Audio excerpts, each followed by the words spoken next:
In this video, I'll explain what stabilizer jacks are actually designed to do and show you exactly how to use them correctly. Let's start with the biggest misconception.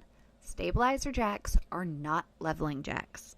Their job is exactly what the name says: stabilize the RV after it has already been leveled. When you walk through your RV, climb the steps, or roll over in bed, the trailer naturally moves a little on its suspension. Stabilizer jacks help reduce that movement and make the RV feel more solid. That's it. They're not designed to lift the RV, level the RV, or support the full weight of the RV. So now let's talk about how to use RV stabilizer jacks correctly. Step 1 is leveling the RV.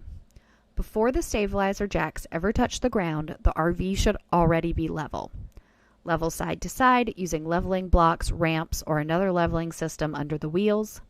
Then level front to back using the tongue jack on a travel trailer or the landing gear on a fifth wheel.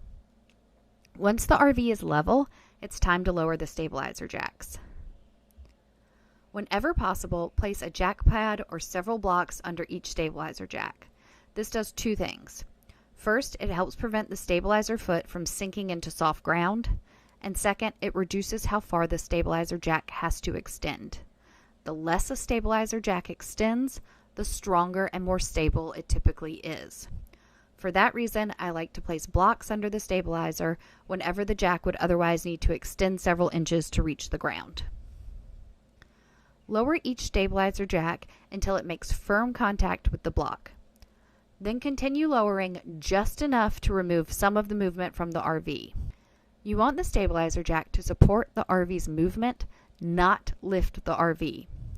If you notice a corner of the RV rising, a tire unloading, or the frame lifting, you've gone too far. More pressure does not equal more stability. A good way to think about it is that the stabilizer jacks should stabilize the RV, not change its level. Hit the subscribe button for more practical RV tips.